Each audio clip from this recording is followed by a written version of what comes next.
For three main reasons, it's vital to know the Fatima history of decades, especially the years between 1942 and 1952, where, in many online chronologies on Fatima, a telling 10-year gap appears. Those specific years prove that, number one, Lucia's consistent testimony verified that the acts of Pope Pius XII in 1942 and 1952 did not fulfill the Virgin Queen's specific command in 1929. Number two, reason deducts that Lucia's same declarations apply to the later acts of the following popes, from Paul VI to John Paul II, who, by the way, publicly stated that he was renewing the act of his predecessor Pius XII, and Pope Francis. Number three, already it was evident that men of the Church were not adverse to tinkering with commands from God and doing with them what they thought best. Dear listeners, hello and welcome. I'm Marianna Bartold, the guest of Signs and Secrets, featured by the Fatima Center. I'm the author of Fatima, The Signs and Secrets, Guadalupe, Secrets of the Image, and I'm the host of my own modest channel called Genesis 315. Thanks to the generosity of the Fatima Center, you will find in the description box various links to my work and to my own channel.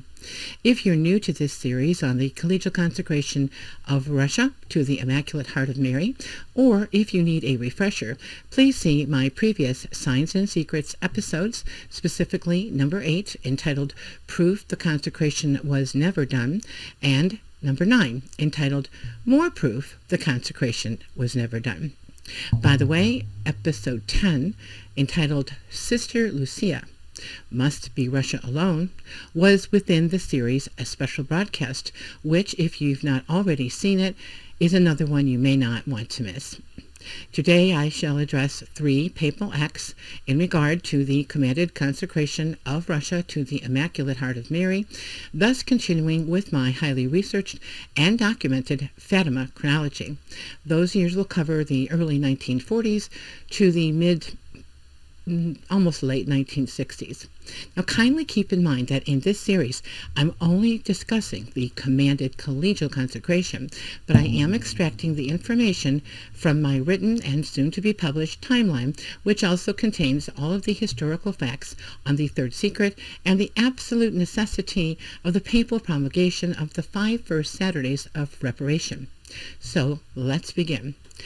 On October the 24th, 1940, now answered by our Lord, Lucia penned a letter to the Pope.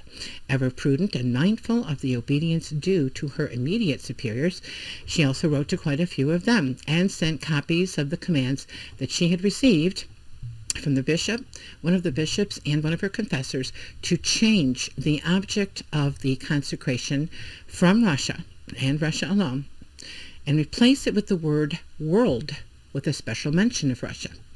On an important and related note, she was also ordered to relate the great secret of Fatima. Let's pay special attention to these commands and to Lucia's immediate response, mentioned in episode 9, and how, in the details that I'm about to provide, she was extremely careful to prove that what she was relating to Pope Pius XII was not by the command of our Lord via Our Lady of the Rosary at Fatima, but was allowed by our Lord. And again, I would suggest seeing some past episodes. Let's all pay attention to the suggestions and the actions of priestly men of the Church, even those who seem to support Our Lady of Fatima's command and wanted to help the chosen messenger, Sister Lucia. But they did this by using their mere human knowledge and dared to change the words of the Virgin, she whom the Church salutes as Seat of Wisdom and Virgin Most Powerful. On December the 2nd, 1940, following a model of modifications made by Bishop de Silva to Lucia's original text, Lucia wrote a final copy, which was sent to Pope Pius XII. Tragically, the directives of the 2 bishops mutilated and abbreviated the first and second parts of the Great Secret of Fatima, which Heaven at this time allowed Sister Lucia to reveal.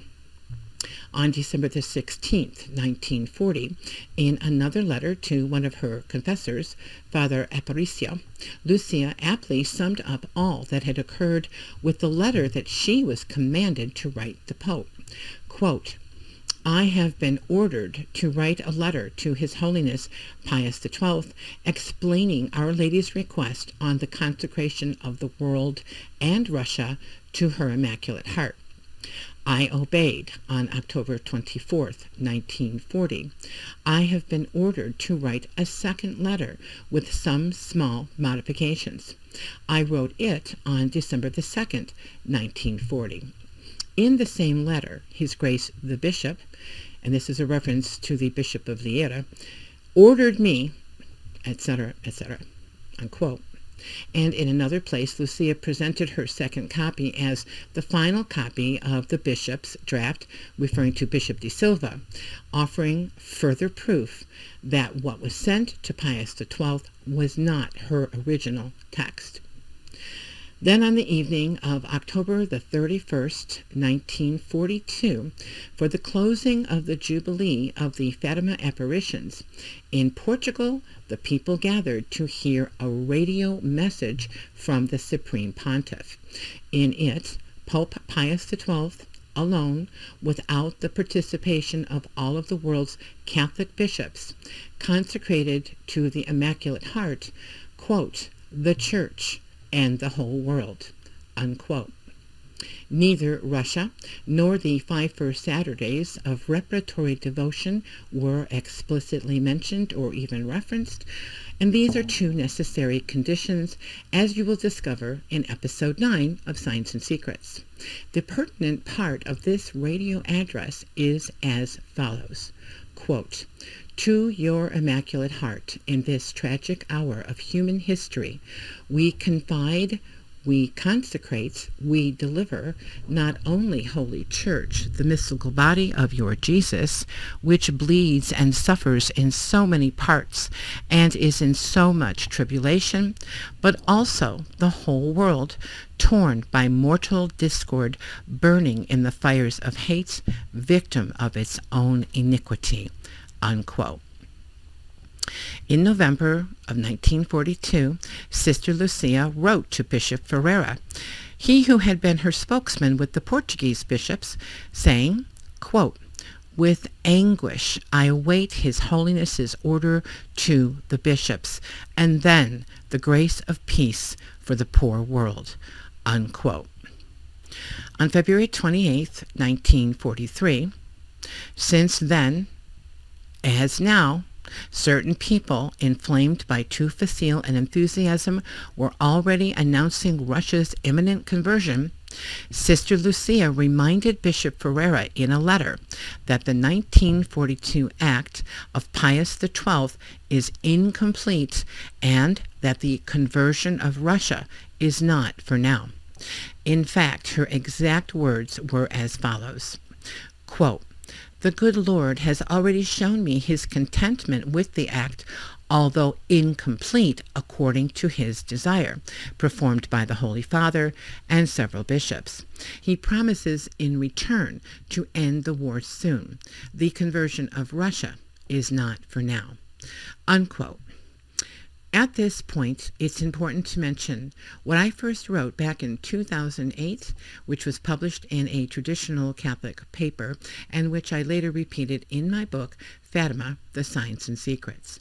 Quote, from the time of the radio consecration in 1942, the terrible war did not cease until the end of 1945, after a total of millions of people dying throughout the world in war, in concentration camps, and so on, and with 2 successive atomic bombs dropped on 2 Japanese civilian cities, unquote. On February 3rd, 1946, Sister Lucia confirmed to a Father Hubert Jongen, who was a Montfort father, quote, in the letter which I wrote by order of my spiritual directors to the Holy Father in 1940, I exposed the exact request of Our Lady. I also asked for the consecration of the world with a special mention of Russia. The exact request of Our Lady was that the Holy Father consecrate Russia to her Immaculate Heart, ordering that this be made at the same time and in union with him by all the bishops of the Catholic world. On July 15th, 1946, Sister Lucia was interviewed by William Thomas Walsh, who was a professor, a Catholic historian, and an apologist. And his work was later published in 1947 under the title of Our Lady of Fatima. In his book, Professor Walsh related, in part, quote, Lucia made it plain that Our Lady did not ask for the consecration of the world to her Immaculate Heart. What she demanded specifically was the consecration of Russia. She did not comment, of course, on the fact that Pope Pius XII had consecrated the world, not Russia, to the Immaculate Heart in 1942. But she said more than once, and with deliberate emphasis, quote, what Our Lady wants is that the Pope and all the bishops of the world shall consecrate Russia to her Immaculate Heart on one special day. If this is done, she will convert Russia and there will be peace. If it is not done, the errors of Russia will spread through every country in the world, unquote. And so, once again, we have proof from Sister Lucia, which was given to her by heaven, that once the collegial consecration of Russia and Russia alone to the Immaculate Heart is properly done according to heaven's simple commands, first will arrive the conversion of Russia, which will then be followed by the worldwide era of peace. This consistent testimony of Lucia's, especially in those first years after World War II, laid to rest any claims that the world already received the Virgin's promised era of peace, which would be granted to all of mankind. There are a small number of people who insist that this era of peace began immediately after World War II and lasted for about 15 years, that is, until 1960. As history demonstrates, that claim is not true, because after Pius XII's solo radio address of a consecration of the Church and the world, the great and terrible war continued for another 3 years. We know the claim is not true because Russia did not convert.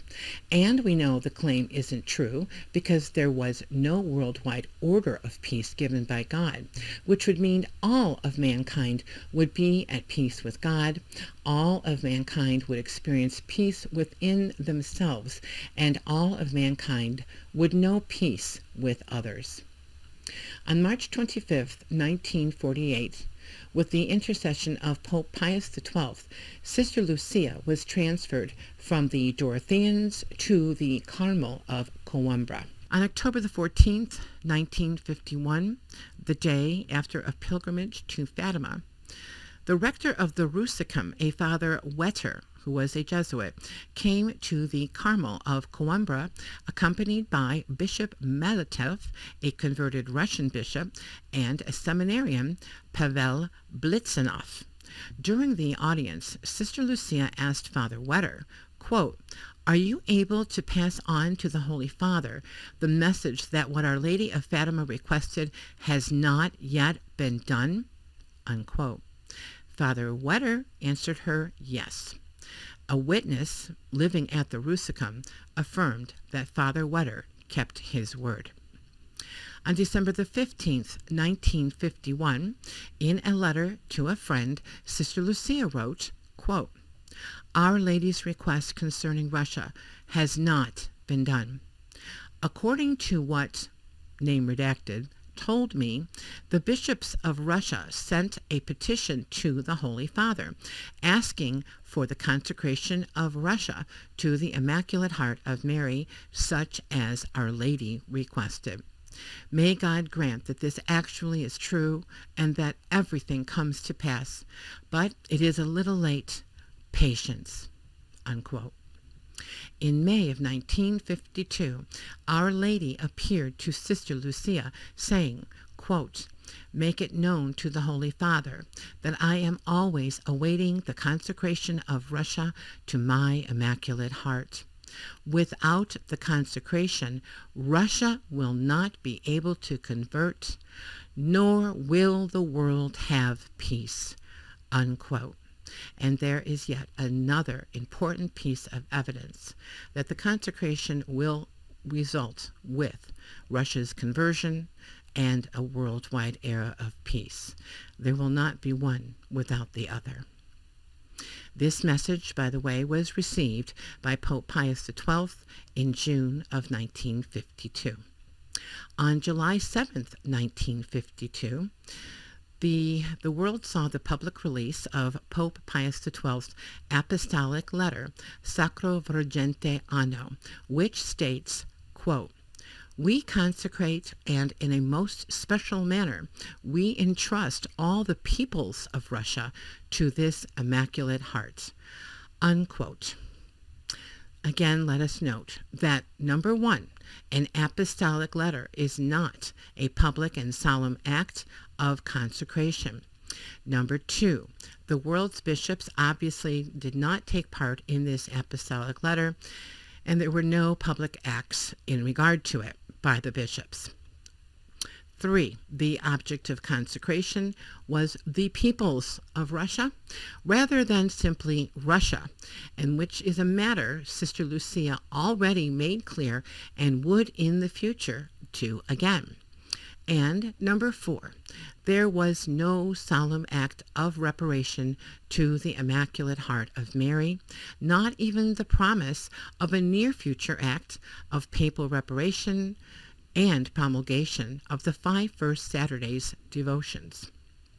As the Fatima archivist Father Joaquin Alonso reported, it was shortly after this date of July 7, 1952, that Sister Lucia stated in a letter, quote, "I am pained that it still has not been done as Our Lady required it.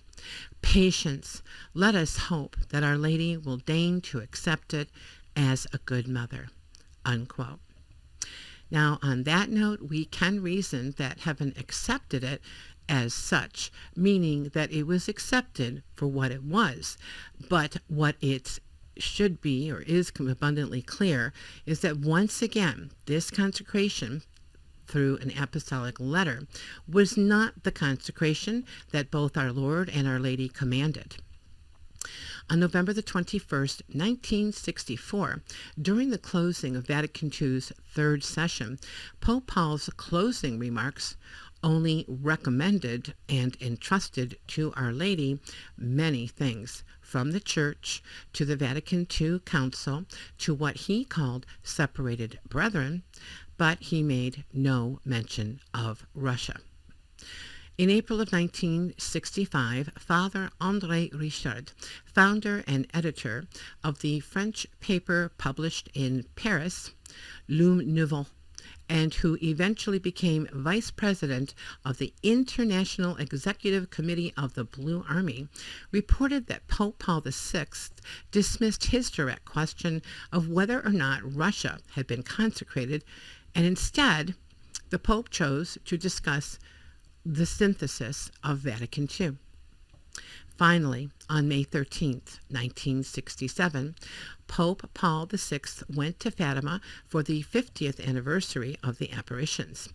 When he first merely requested Sister Lucia's presence at the public event, she demurred, but then the Pope ordered her to appear. After the Mass on that day, Sister Lucia was presented to the Pope.